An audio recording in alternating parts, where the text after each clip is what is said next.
नमस्कार, देवभूमि समाचार में आपका स्वागत है। आपके साथ मैं रीना झा बालियान। खबरों का रुख करेंगे, लेकिन उससे पहले एक नजर डालते हैं इस वक्त की हेडलाइंस पर।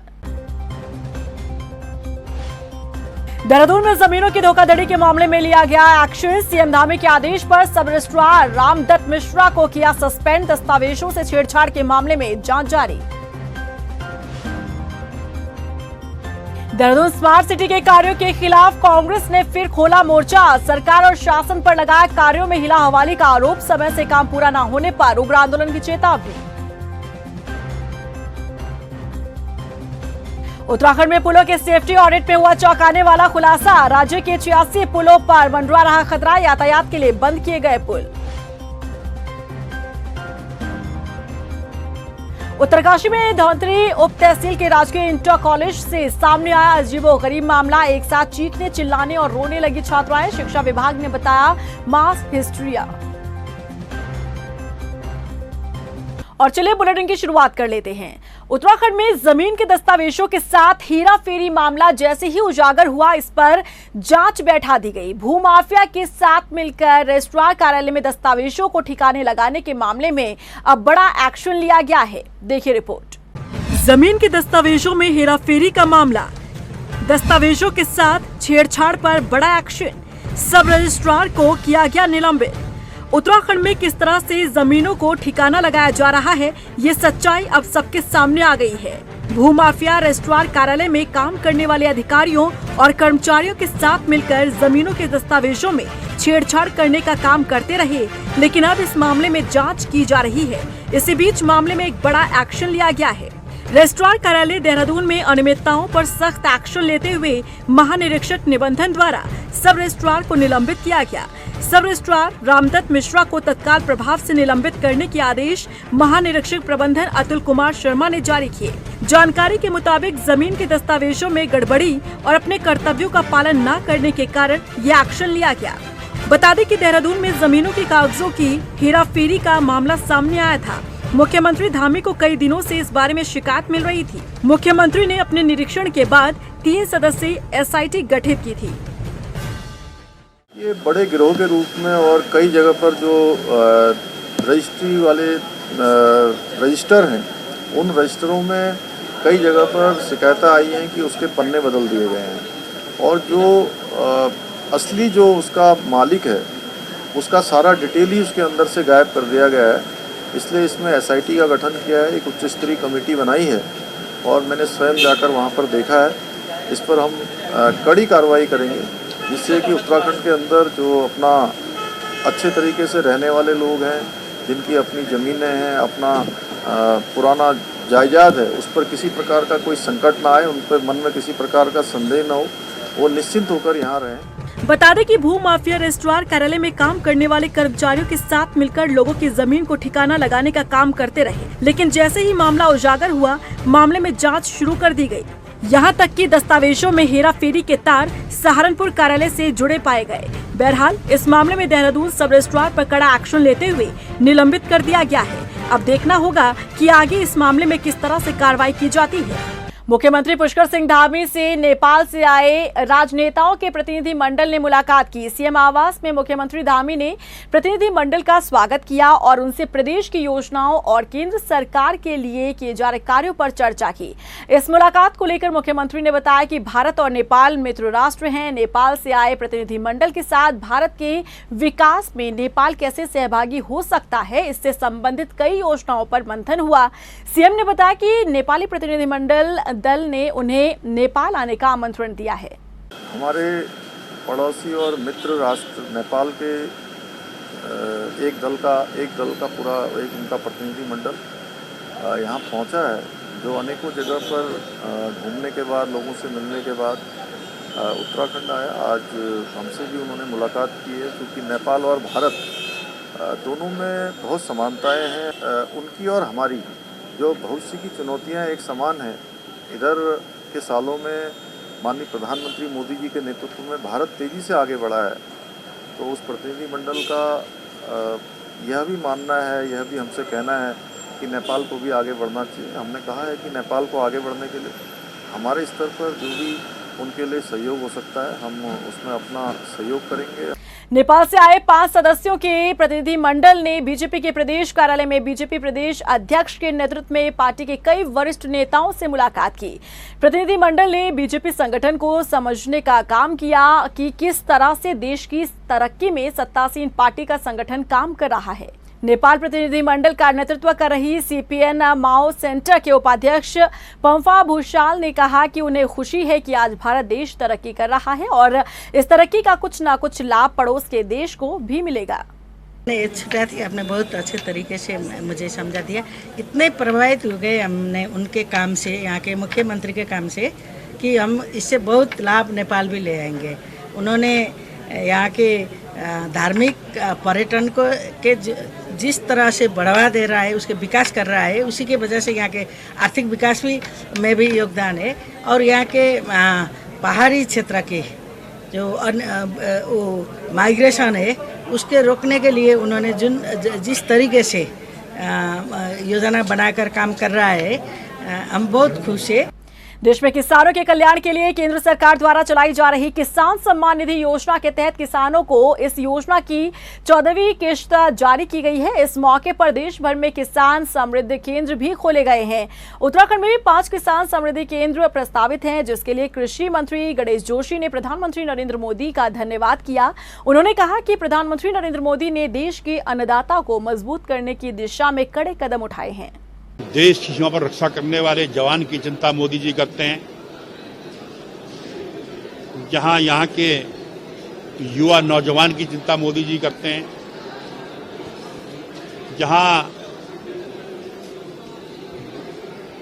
गरीब वर्ग की चिंता मोदी जी करते हैं, वहीं देश का अन्नदाता किसान की चिंता मोदी जी करते हैं। 2018 में किसान सम्मान निधि शुरू हुई थी और आज उसकी 14वीं किस्त का वर्चुअल शुभारंभ, इसमें 8.5 करोड़ से अधिक किसानों को आज ये किस्त जारी हुई है। अगर आप उत्तराखंड की सड़कों पर सफर करने की तैयारी कर रहे हैं तो जरा सावधान हो जाइए, क्योंकि प्रदेश के कई पुल कभी भी दम तोड़ सकते हैं।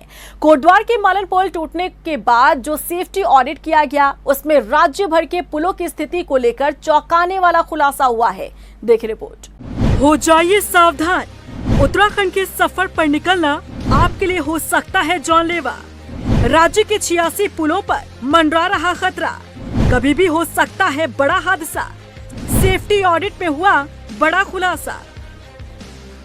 उत्तराखंड की सड़कों पर सफर करने से पहले आपको हमारी ये रिपोर्ट जरूर देख लेनी चाहिए, क्योंकि एक गलती बड़ा नुकसान करवा सकती है और जानकारी के बिना सफर करना आपके लिए घातक साबित हो सकता है। दरअसल राज्य में बने पुलों से यदि आप होकर गुजरने की तैयारी कर रहे हैं तो सावधान हो जाइए, क्योंकि ये पुल आपके लिए सुरक्षित नहीं है। किसी भी वक्त कोई बड़ा हादसा हो सकता है। उत्तराखंड में बने 86 पुल सेफ्टी ऑडिट में असुरक्षित पाए गए हैं। हालांकि इन पुलों पर तुरंत ही ट्रैफिक रोकने के निर्देश दिए गए। दरअसल हाल ही में कोटद्वार के मालन नदी पर बना पुल पल भर में धराशायी हो गया था, जिसके बाद धामी सरकार ने राज्य में बने पुलों का सेफ्टी ऑडिट करने के निर्देश दिए थे, जिसमें लोक निर्माण विभाग ने पुलों की जांच की तो राज्य के 86 पुल यातायात के लिए असुरक्षित पाए गए। आंकड़ों के लिहाज से यदि बात करें तो उत्तराखंड में 3262 पुल हैं। इन पुलों का सेफ्टी ऑडिट जारी है। 2200 पुलों का निरीक्षण अब तक विभाग द्वारा किया गया है, जिसमें 86 पुल असुरक्षित या खतरे की स्थिति में है। 12 पुलों की स्थिति बेहद खराब है। 2200 पुलों में गढ़वाल मंडल के पुलों की स्थिति ज्यादा खराब है। 86 असुरक्षित पुलों में से 60 पुल गढ़वाल मंडल में हैं। 26 कुमाऊं मंडल में पाए गए। NH के 3 पुल भी इनमें शामिल हैं। PWD सचिव की माने तो पहाड़ों में कनेक्टिविटी पुल ही माध्यम है। ऐसे में सरकार भी इसको लेकर गंभीर है और पुलों की स्थिति सुधारने के लिए सरकार पूरा खर्चा उठाने के लिए भी तैयार है।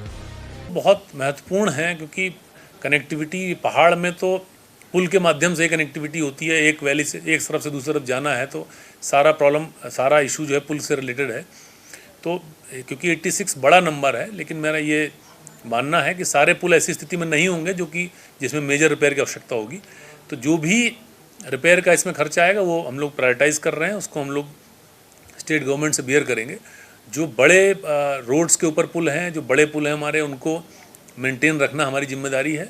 उसको तत्काल उस पर काम करना शुरू किया जाएगा और जो बड़े एस्टिमेट हैं उनको हम लोग स्टेट से या किसी और फंडिंग एजेंसी से हम लोग फंड कराएंगे।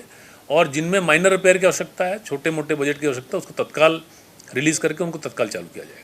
कुल मिलाकर देखिए तो अभी तक 2200 पुलों के निरीक्षण में 86 पुल जहां असुरक्षित पाए गए हैं, तो वहीं अब 3262 पुलों का सेफ्टी ऑडिट के आंकड़े सामने आएंगे तो उत्तराखंड में असुरक्षित पुलों की संख्या में और इजाफा होने की उम्मीद है।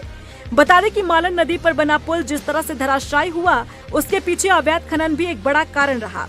हालांकि इस पुल के टूटने से पहले पिछले साल जो सेफ्टी ऑडिट हुआ था, उसमें भी असुरक्षित पुलों की संख्या 36 पाई गई थी, जिनमें से एक मालन पुल भी था, लेकिन लापरवाही के कारण पुल हादसे का शिकार हो गया। बहरहाल अब समय रहते शासन प्रशासन को राज्य के असुरक्षित पुलों को ठीक करने का काम करना होगा ताकि फिर से गलती न दोहराई जा सके।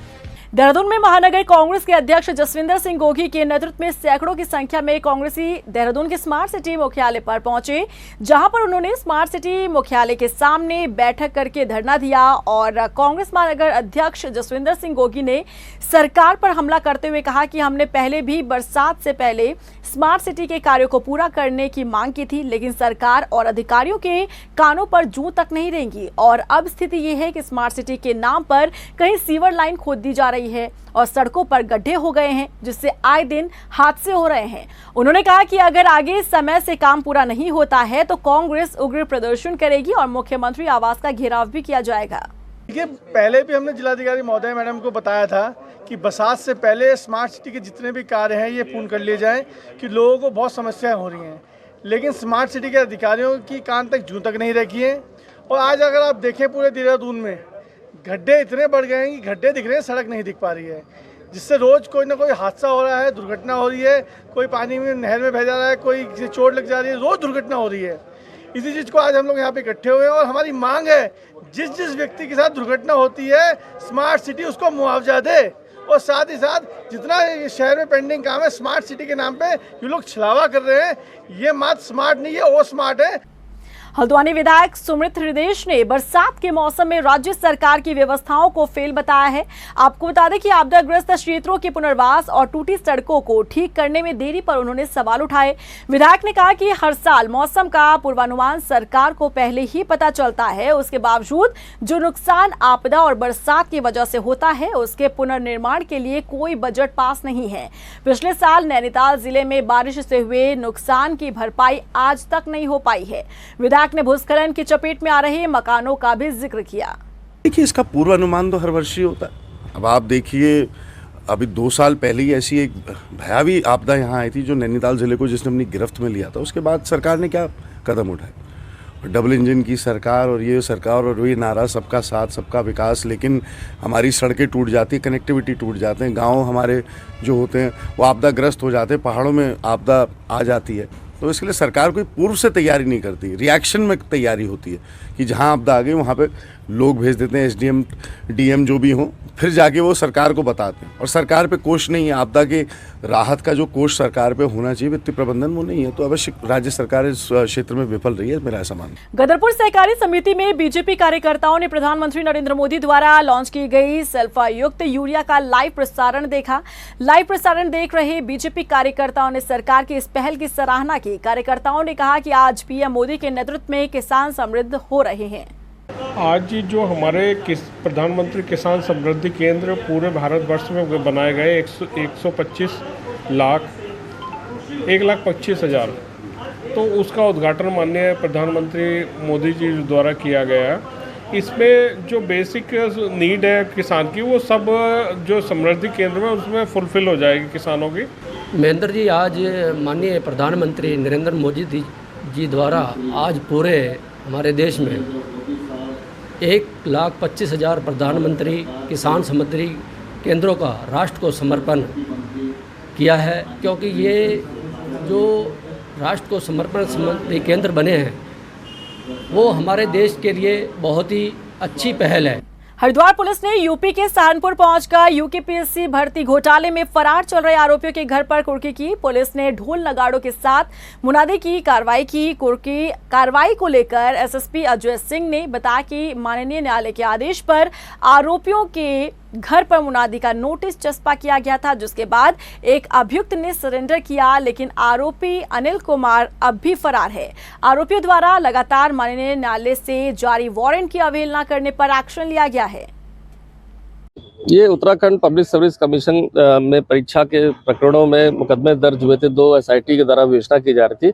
इसमें ऑलमोस्ट विवेचना अपने अंतिम चरण में ही है। इसमें काफ़ी लोग पूर्व में गिरफ्तार भी किए जा चुके थे।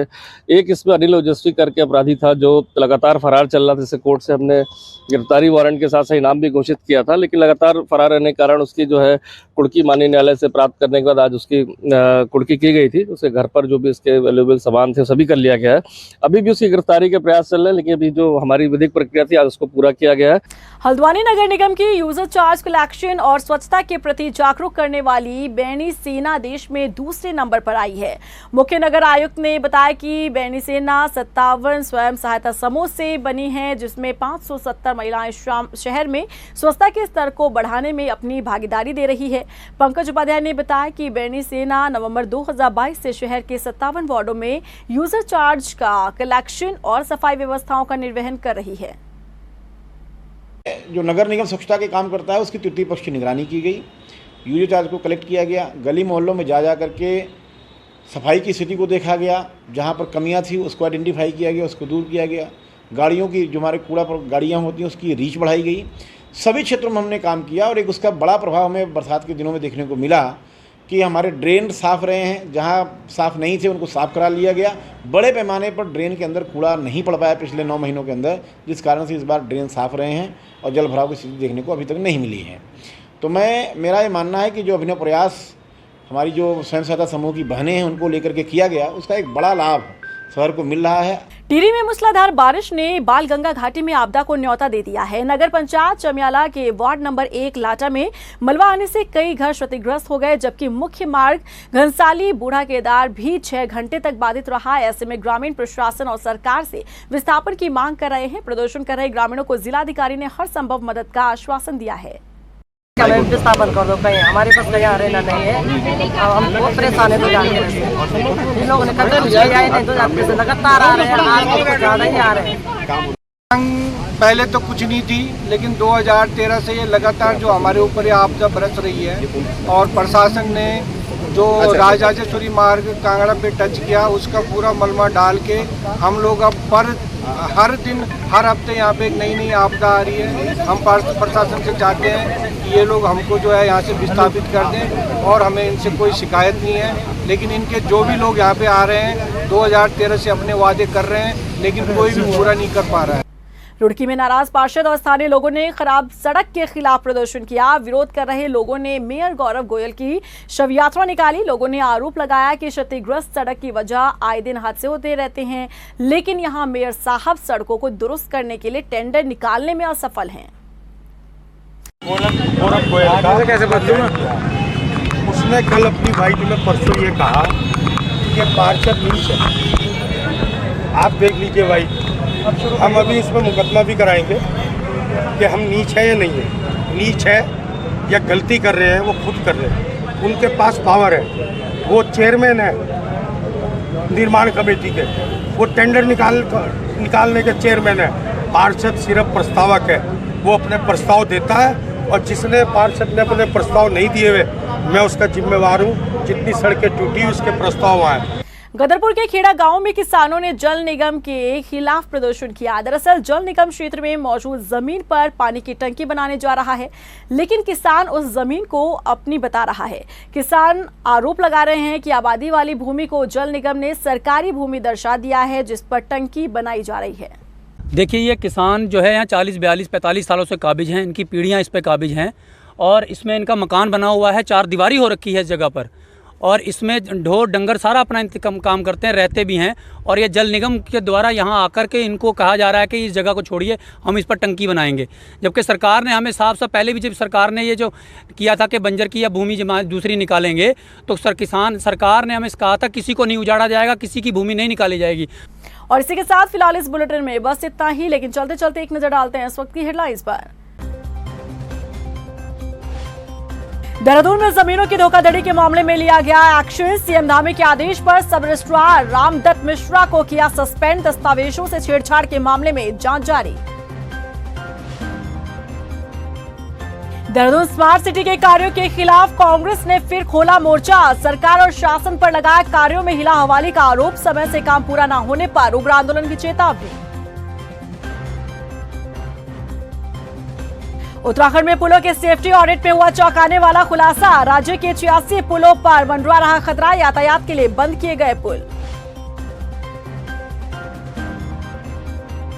उत्तरकाशी में धौंतरी उप तहसील के राजकीय इंटर कॉलेज से सामने आया अजीबोगरीब मामला। एक साथ चीखने चिल्लाने और रोने लगी छात्राएं। शिक्षा विभाग ने बताया मास हिस्ट्रिया।